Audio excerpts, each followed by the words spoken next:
네, 코리니 아빠의 투자일기 오늘은 피터 틸 트럼프를 움직이는 진짜 설계자라는 주제를 가지고 이야기 나눠보도록 하겠습니다. 네, 제로 투 원이라는 책으로 되게 유명하신 분인데 경쟁하지 말고 독점하라는 얘기를 하세요. 누구나 다 독점하고 싶긴 하죠. 근데 어쩔 수 없이 경쟁하죠. 네, 근데 한번 책을 꼭 읽어보시면 되게 도움이 많이 될 겁니다. 독점에 대한 기존의 생각을 많이 파괴시켜주는 책이에요. 예, 독점은 다 나쁜 거라고 생각하잖아요. 근데 피터 틴은 그렇게 얘기하지 않습니다. 세상에는 좋은 독점과 나쁜 독점이 있다라고 얘기를 해요. 좋은 독점은 뭐냐? 창조적인 독점입니다. 즉 혁신적인 어떤 기술이나 아이디어로 본인이 의도치 않아도 어쩔 수 없이 정말 새로운 시장을 개척하고 이 시장에서의 경쟁자가 없기 때문에 유일한 존재가 되는 독점, 이런 독점 기업은 되게 좋다라는 거예요. 그래서 경쟁에 쓸데없는 에너지가 낭비하지 않고 뭔가 개발과 혁신을 통해서 뭔가 사회 전체 이득이 된다는 거죠. 그래서 뭐 마이크로소프트나 구글이나 애플 같은 이 기업들이 있었기 때문에 예전에는 없었던 서비스들, 예전에는 없었던 제품들을 사람들이 사용할 수 있다라는 거죠. 근데 나쁜 독점도 있습니다. 그냥 단순히 기존 시장에서 어떤 권력을 통해서 뭐 경쟁을 회피하거나 기존의 어떤 기득권을 이용해 가지고 이익을 취하는 나쁜 독점이 있죠. 뭐 예전에 국가에서 뭐 담배라든지 소금이라든지 이런 거 다 독점을 했었죠. 그래서 이러한 독점은 오히려 사회에 해가 되고 이제 독점 금지법에 의해서 규제해야 될 대상이라는 거예요. 특히나 피터 틸은 그 월가의 금융 독점에 대해서 굉장히 비판을 많이 합니다. 네, 피터 틸의 기득권 비판을 이렇게 한번 보면, 네, 미국 전체가 이제 저임금에 허덕이고 있다.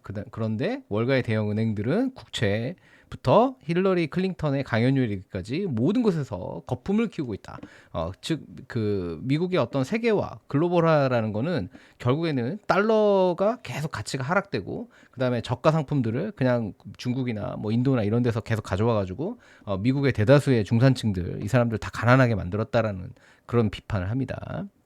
그래서 결국에 우리 경제는 망가지고 말았다라고 얘기를 하고, 그 다음에 경제가 뭔가 혁신을 통해서 새로운 걸 도전하기보다는 그냥 워렌 버핏도 이 사람은 되게 안 좋아할 거예요. 그냥 기존의 안정적인 뭐 콜라나 뭐 그런 회사들 투자해가지고 결국 돈을 벌거나, 아니면 이제 이거는 이제 민주당 정권에 대한 비판인데, 화성에 가는 대신에 중동을 침략했다. 뭐 이런 혁신, 옛날에는 달나라에 가고 그랬던 미국인데 이제는 그런데 돈을 쓰는 게 아니라 그냥 편안한데 돈을 쓰고 그냥 저개발 국가에서 싼 물건 가져다가 편안하게 이제 먹고 사는, 그런데 중독됐다라고 얘기를 하는 거예요.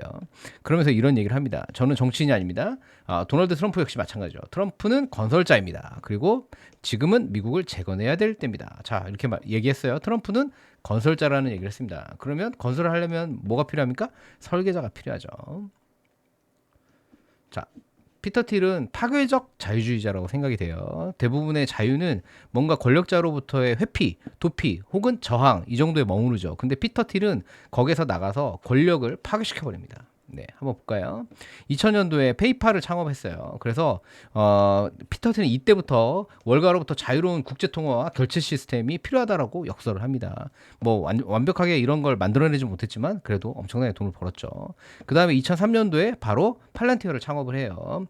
9.11 테러를 보면서 뭔가 테러와 전쟁으로부터 자유로운 국가 안보를 책임지겠다라고 해서 팔란티어를 이때부터 창업을 했고, 그 다음에 2004년도에는 페이스북에 투자를 합니다. 국가와 국경으로부터 자유로운 인터넷 공간, 커뮤니티 공간을 만들기 위해서 페이스북에도 일찌감치 투자를 했고요. 그 다음에 일론 머스크하고 스페이스X에도 투자를 합니다. 그래서 권력으로부터 자유로운 우주 공간, 이제 뭐 우주에 대한 그런 어떤 개발이나 이런 것도 나사가 아닌 민간에서 지금 계속 하고 있죠.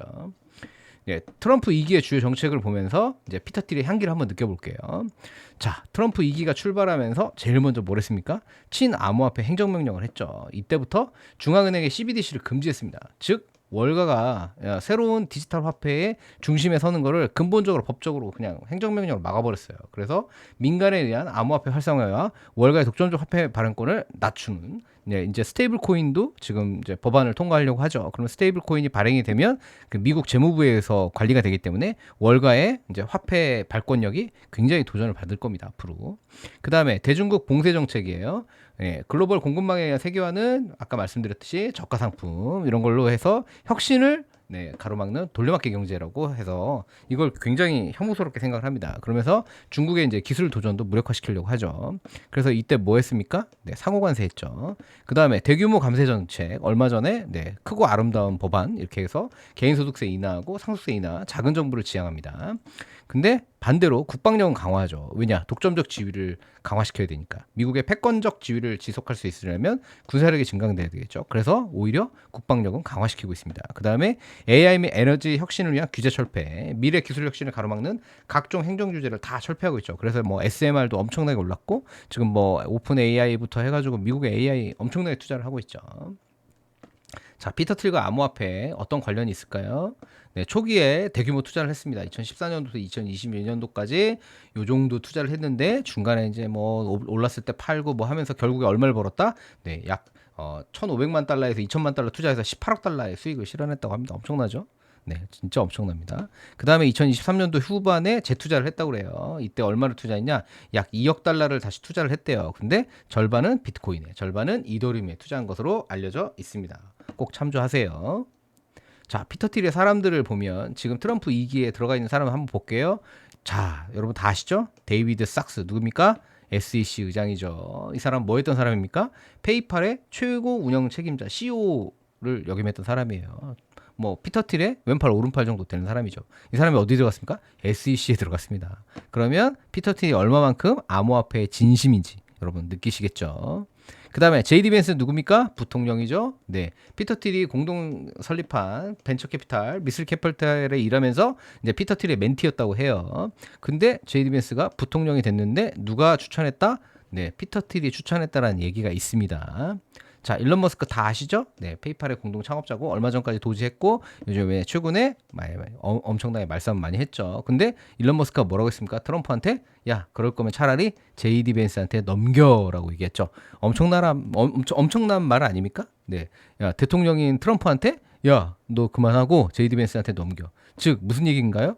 네, 트럼프 정권을 이루고 있는 설계자들이 바로 피터 틸의 사람들이라는 의미가 되겠습니다.